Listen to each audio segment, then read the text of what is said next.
Daf Yomi, Tractate, Sanhedrin, page 47b. The last few words of the previous Amud were Amar le'abaya mi ka medamis. Abaya said to Rava, are you comparing Haruge Malchus to Haruge Bezdin? Are you comparing those referred to in the verse in Psalms who were killed by a heathen government to those inhabitants of an idolatrous city who were killed by a Jewish court? Kevan deshelo bedin ka mekatli havi lehu kapara. Harugi bezdin kevan devarin mekatli lo havi lehu kapara. Those who were killed by a heathen government, since they were killed unjustly, achieve atonement through their deaths, even without repentance. But those who were killed by a Jewish court, since they were killed justly for their sins, they do not achieve atonement unless they repent. Okay. Teda. Gemara adds, no, this is true. Ditnan. Lo hayu kavri masu b'kivras avosiv. Bim salo kadaitach kibandi ikto. Habe luhu kapara nikaveru misa gvura be'inan. The Gemara adds, no, that this is true, as we have learned in the Mishnah. They would not bury the executed transgressor in his ancestral burial plot. And if it enters your mind to say that once the transgressors are executed by the court, they achieve atonement, let them be buried in their ancestral burial plots, because they have atonement. The Gemara rejects this argument as an executed transgressor cannot be buried in his ancestral burial plot because in order to achieve atonement, both death and burial are needed.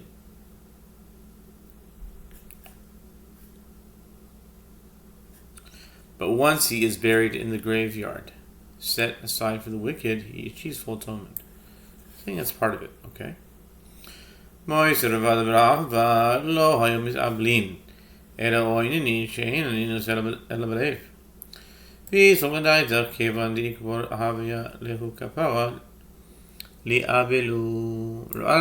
raised an objection to this from another ruling in the Mishnah. The relatives of the executed transgressor would not mourn him with the observance of the usual mourning rites, but they would grieve over his passing, since grief is felt only in the heart.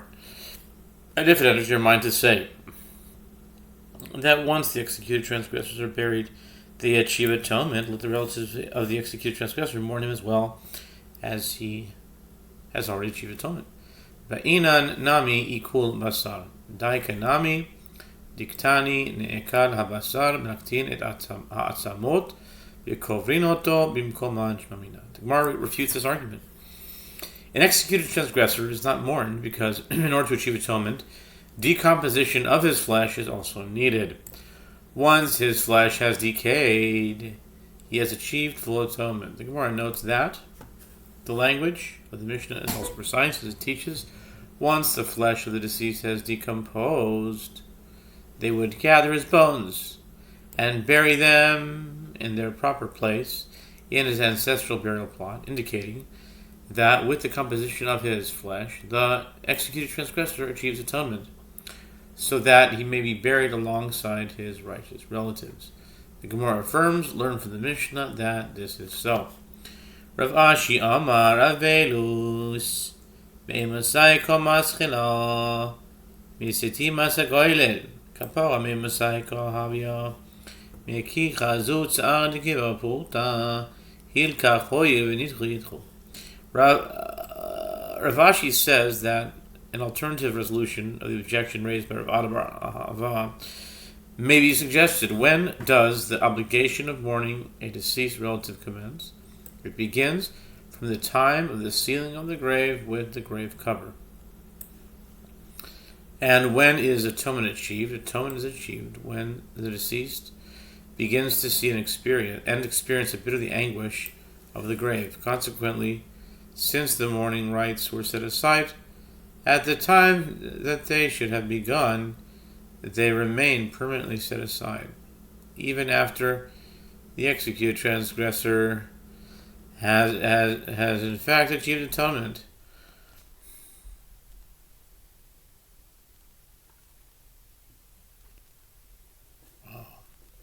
Ihachi lavali kul vasal mishum delo efshal.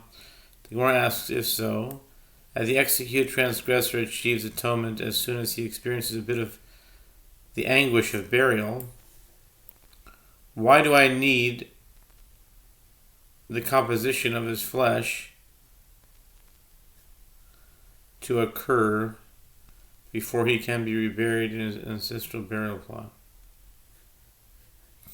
The Gemara answers, because it is impossible to move a partly decomposed body in a respectful manner, and therefore they wait until the body is fully decomposed.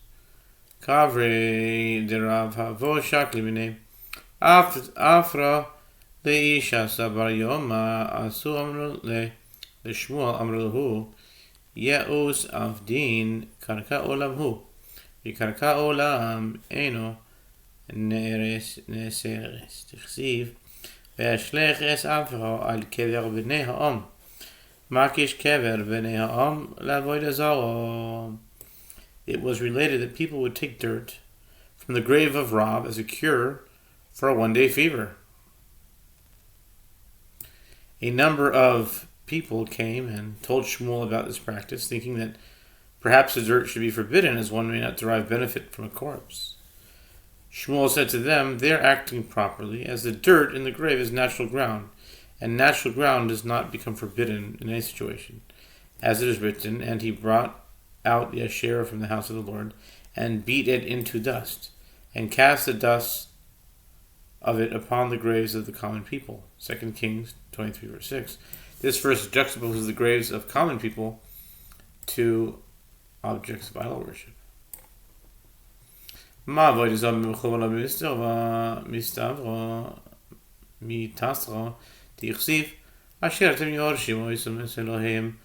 Al Hehoim Elohim, Al Elohim Elohim, Belohim Elohim. Hachanami B'Mechubar L'Mitzah. This teaches that just as objects of idol worship are not forbidden when attached to the ground, the Gemara interjects by teaching the source of this halakha. As it is written, "You shall utterly destroy all the places in which the nations whom you are to dispossess served their gods, upon the high mountains, and upon the hills, and under every leafy tree. And you shall overthrow their altars, and break their pillars, and burn their Asherim with fire." Deuteronomy 12, verses 2 through 3. In other words, there is an obligation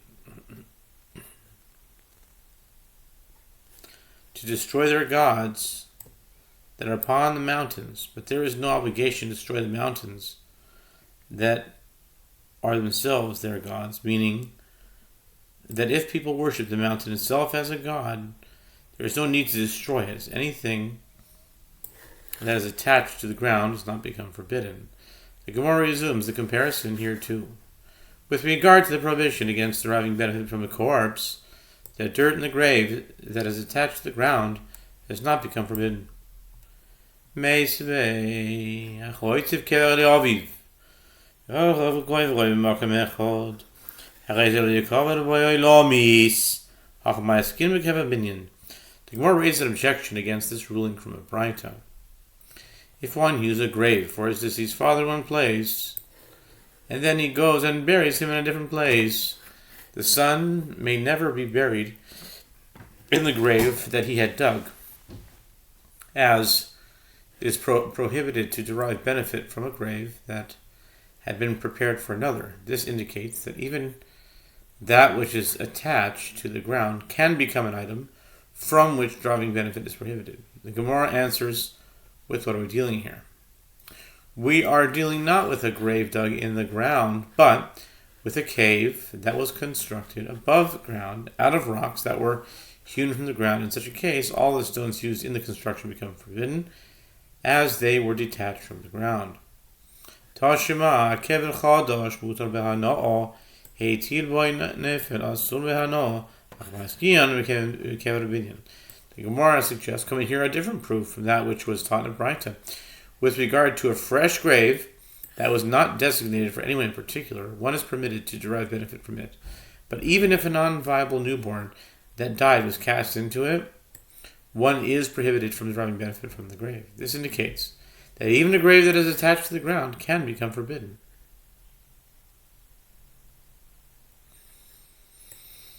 The Gemara answers here too. The reference is to a grave that was constructed above ground out of rocks that were detached from the ground.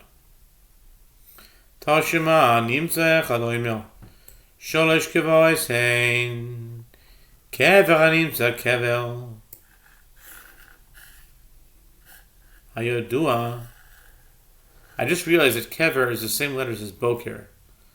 Boker is the morning, so it's an interesting. It could be a reference to reincarnation, because the moment someone goes into the kever, it's like night, right? But then they wake up and it's the morning, in a new life. It's a thought.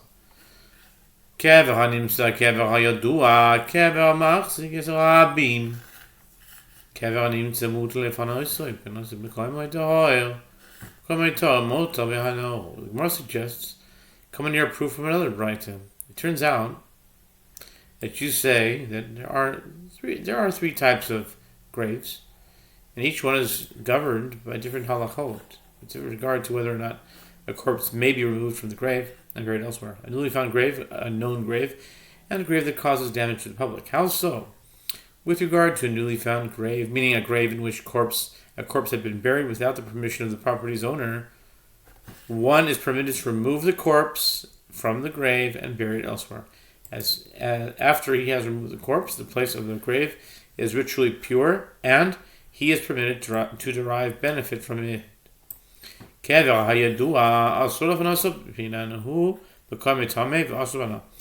regard to a known grave, this is a grave in which a corpse had been buried with the permission of the property's owner, or the rightful owner. It is prohibited to remove the corpse from the grave and bury it elsewhere. If one went ahead and removed the corpse, the place of the grave is ritually impure, and it is prohibited to derive benefit from it.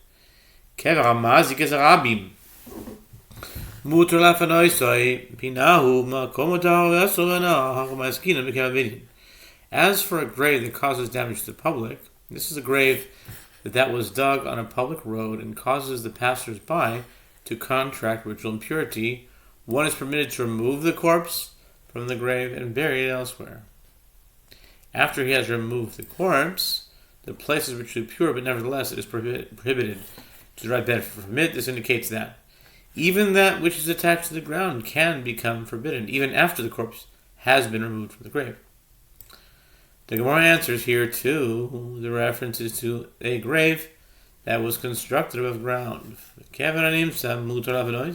So, Dilma meis mitzvah meis mitzvah kana mekoy moishani meis mitzvah dikola isele. Having said this last price, the Gemara raises a question about one of its details. As for a newly found grave, is one really permitted to remove the corpse just because it was buried there without the owner's permission? But perhaps this is a corpse with no one to bury it, a meis mitzvah. If the deceased has no relatives or acquaintances to bury him, everyone is obligated to assist in his burial. And the halacha is that a meis mitzvah acquires its place, meaning the corpse is buried where it was found and one is not permitted to remove it. The Gemara answers, a meis mitzvah is different, as it generates publicity, where the corpse buried in the newly found grave of that of the meis mitzvah, people would have heard about it. Itmar, we learned, was stated that the Amorim disagreed about the halacha in the following case. Itmar ha'oireg beged lameis abaya amar asur v'lav muter. With regard to one who weaves a garment for one who has died, what is the halacha? Abaye says it is prohibited to derive benefit from the garment, even if it was never actually used as a shroud. And Rava says it is permitted to derive benefit from the garment. Abaye Omer Asul Chazman Milusihi V'Rava Omer Muta Isman Lab Milusihi.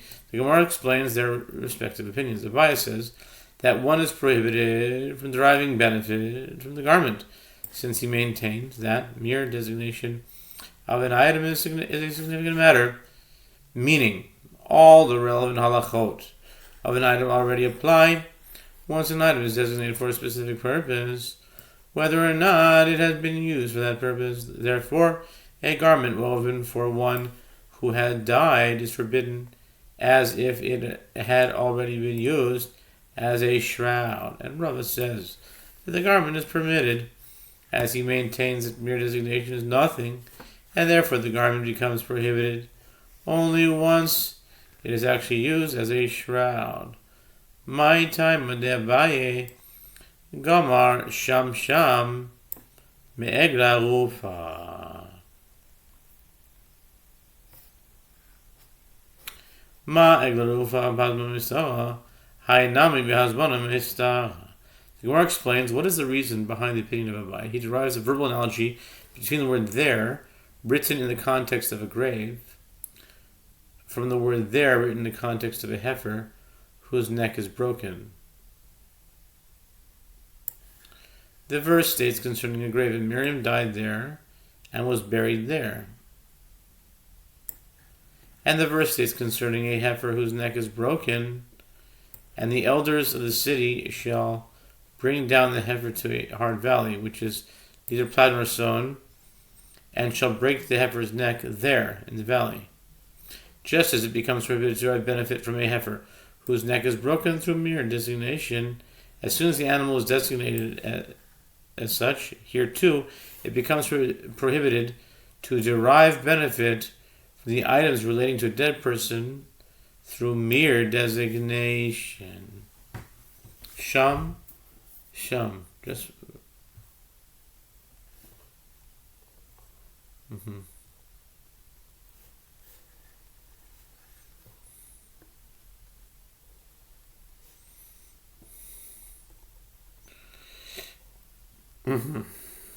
But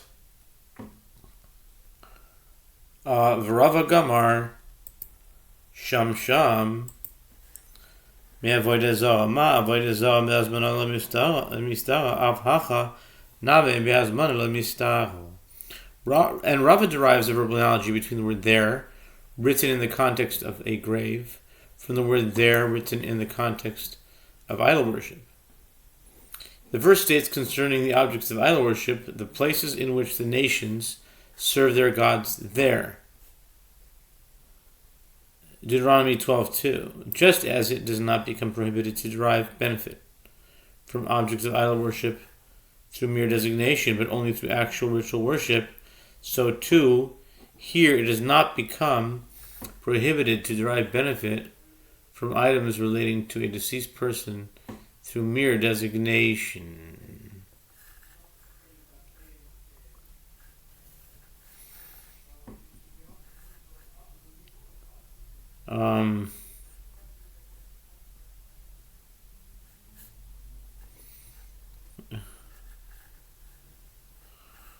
Rava, my time, the Gemara asks, and Rava, what is the reason that he does not derive a verbal analogy from the heifer whose neck is broken? How do you know that it's Asr B'Hana from Negla Rufa? For some reason, they know that.